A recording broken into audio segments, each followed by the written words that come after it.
Fund നിയമസഭയിൽ നന്ദി പ്രമേയ ചർച്ചയ്ക്ക് മുഖ്യമന്ത്രി മറുപടി നൽകുകയാണ്. തത്സമയ സംപ്രേഷണം വിനിയോഗിക്കും.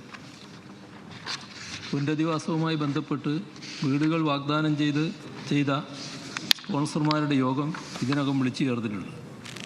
നിർമ്മിക്കാൻ ഉദ്ദേശിക്കുന്ന ടൗൺഷിപ്പിൻ്റെ മാതൃക യോഗത്തിൽ അവതരിപ്പിക്കുകയുണ്ടായി. പുനരധിവാസ പദ്ധതികൾക്ക് എല്ലാ പിന്തുണയും സ്പോൺസർമാർ വാഗ്ദാനം ചെയ്തിട്ടുണ്ട്.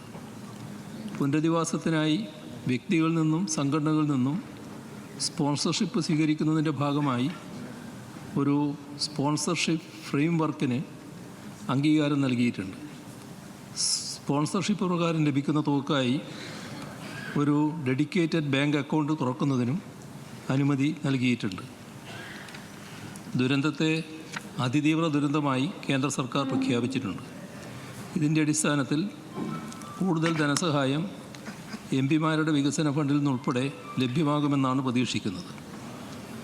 സർ സി ദുരന്തബാധിതരെ പുനരധിവസിപ്പിക്കുന്നതിനായി മേപ്പാടി പഞ്ചായത്തിലെ നെടുമ്പാല എസ്റ്റേറ്റിലും കൽപ്പറ്റ മുനിസിപ്പാലിറ്റിയിലെ എൽസ്റ്റോൺ എസ്റ്റേറ്റിലും മോഡൽ ടൗൺഷിപ്പ് നിർമ്മിക്കുന്നതിനാണ് തീരുമാനിച്ചിട്ടുള്ളത്. കിഫ്കോണിനെ പ്രോജക്റ്റ് മാനേജ്മെൻറ്റ് കൺസൾട്ടൻറ്റ് എംപ്ലോയർ പ്രതിനിധിയായി നിയമിച്ചിട്ടുണ്ട്. നിർമ്മാണ പ്രവർത്തനങ്ങൾക്കായി ഊരാളുങ്കൽ ലേബർ കോൺട്രാക്ട് സൊസൈറ്റിയെ എഞ്ചിനീയറിംഗ് പ്രൊക്യൂർമെൻറ്റ് ആൻഡ് കൺസ്ട്രക്ഷൻ കരാറുകാരായി നിയമിക്കുകയും ചെയ്തിട്ടുണ്ട്. 1000 ചതുരശ്രടി വിസ്തീർണമുള്ള വീട് നിർമ്മിക്കാനാണ് ഉദ്ദേശിക്കുന്നത്. ഭാവിയിൽ ഒരു നില കൂടി നിർമ്മിക്കാൻ കഴിയുന്ന തരത്തിലായിരിക്കും കെട്ടിടത്തിൻ്റെ അടിസ്ഥാനം നിർമ്മിക്കുക.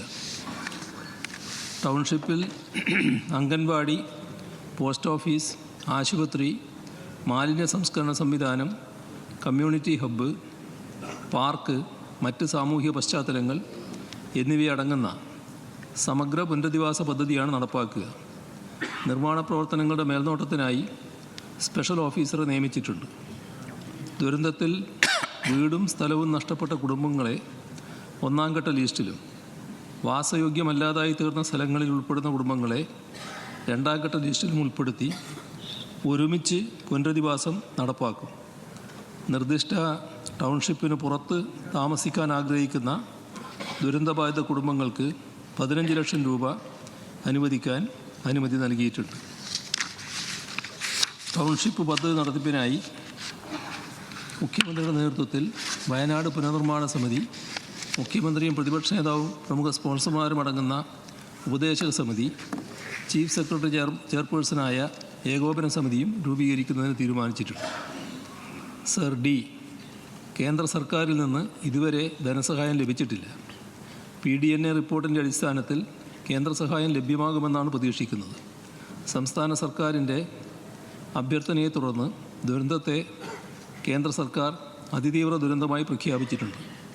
ഇതിൻ്റെ അടിസ്ഥാനത്തിൽ കൂടുതൽ ധനസഹായവും പ്രതീക്ഷിക്കുന്നു. മുണ്ടക്കൈ ചൂരൽമല ദുരന്തവുമായി ബന്ധപ്പെട്ട് മുഖ്യമന്ത്രിയുടെ ദുരിതാശ്വാസ നിധിയിൽ 17/1/2025 വരെ 712.98 ലക്ഷം രൂപ ലഭിച്ചിട്ടുണ്ട്. ടൗൺഷിപ്പിൽ വീട് നിർമ്മിച്ച് നൽകാമെന്ന് നിരവധി സ്പോൺസർമാർ അറിയിച്ചിട്ടുണ്ട്. ചില രംഗങ്ങളിൽ CSR ഫണ്ട് ഉൾപ്പെടെയുള്ള ധനസഹായവും പ്രതീക്ഷിക്കുന്നു. ശ്രീ കുറുക്കോളി മൊയ്തീൻ. സർ, വയനാട് ദുരന്തം നടന്നതിനെ തുടർന്ന് 1000-ലധികം ഏക്കർ സ്ഥലത്തെ കൃഷിയാണ് നഷ്ടപ്പെട്ടു പോയിട്ടുള്ളത്. അതിൽ തന്നെ 100-ലധികം ഏക്കർ സ്ഥലത്തെ കൃഷിഭൂമി തന്നെ ഇല്ലാതെയായി.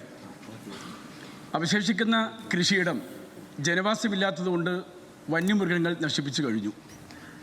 ഈ ദുരന്തത്തിൽ പ്രഖ്യാപന പ്രസംഗവുമായി ബന്ധപ്പെട്ടുള്ള നന്ദി പ്രമേയ ചർച്ചയ്ക്ക് മറുപടി പറയാനാണ് ഇതിലുള്ളത്. മുണ്ടക്കൈ ചൂരൽമല ദുരന്തവുമായി ബന്ധപ്പെട്ട വിഷയമാണ് നിലവിൽ സഭയിൽ ചർച്ചയായിക്കൊണ്ടിരിക്കുന്നത്.